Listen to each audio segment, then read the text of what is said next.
오늘은 히브리어 5번째 알파벳 헤이에 대해서 공부해 보려고 합니다. 헤이는 이렇게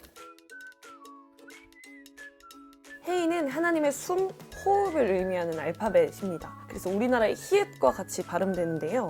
소리가 울리지 않고 소리가 가, 나 이렇게 울려서 나는 소리가 아니라 안 울림 소리라고도 하는 숨을 내뱉어서 나는 해 소리가 납니다.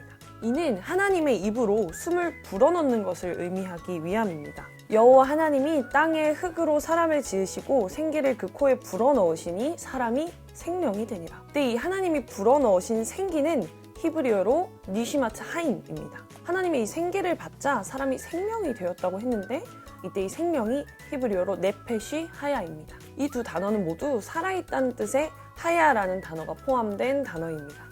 생기, 니시마트 하임에 쓰인 이 니시마트는 복수형 단어인데요. 이 니시마트의 원형은 숨, 호흡, 바람이라는 뜻의 단어 네사마입니다. 호흡이라는 뜻이 이미 있음에도 하나님의 생기로 쓰이기 위해서는 살아있다라는 뜻의 하야가 붙어야 하는 것입니다. 하나님의 숨, 호흡, 그러니까 생기가 들어가야만 진정으로 산 것이 됩니다. 여호와의 말씀으로 하늘이 지음이 되었으며 그 만상을 그의 입 기운으로 이루었도다.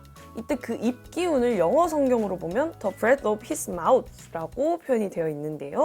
그의 입에 숨을 의미하는 것이죠. 그의 입 기운을 이번에 히브리어로 보면 루아흐와 페라는 단어로 기록이 되어 있습니다. 루아흐는 바람, 영이라는 뜻으로 곧 성령을 의미하고 페는 입이라는 뜻의 단어입니다. 즉 하늘과 만상이 여호와의 입에서 나온 말씀과 성령의 역사로 이루어짐을 알 수 있는 대목이죠. 이렇게 세상 만물을 지은 하나님의 숨에는 생명력이 있습니다. 하나님의 숨, 곧 생기가 들어가 살아난 장면은 에스겔서에서도 우리가 찾아볼 수 있는데요. 바로 하나님이 숨을 불어넣자 마른 뼈가 살아나 이스라엘 군대가 살아나는 그 장면입니다. 에스겔서 37장 5절에 나오는 모습이죠. 이 알파벳 헤이는 생명이 없는 곳에 생명을 불어넣으시고 빛이 없는 곳에 빛을 비추시는 살려주는 영을 의미합니다. 기록된 바 첫 사람 아담은 생명이 되었다함과 같이 마지막 아담은 살려주는 영이 되었나니. 요한은 이러한 하나님의 숨을 성령이라고 기록했습니다. 이 말씀을 하시고 그들을 향하사 숨을 내쉬며 이르시되 성령을 받으라. 예수님은 숨으로 성령을 보내셨습니다. 이 성령은 진리의 영이고 살려주는 영, 그리고 부활하신 예수님의 영입니다.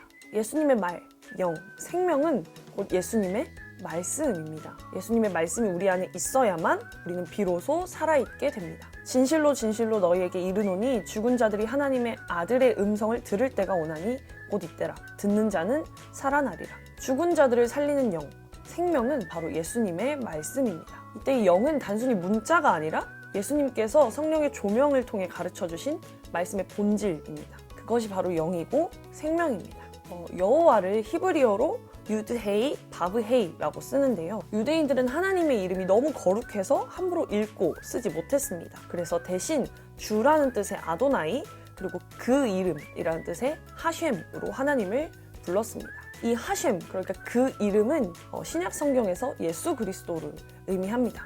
영접하는 자, 곧 그 이름을 믿는 자들에게는 하나님의 자녀가 되는 권세를 주셨습니다. 그리고 이 하셴을 줄여서 오늘 공부하고 있는 헤이로 표기하기도 했습니다.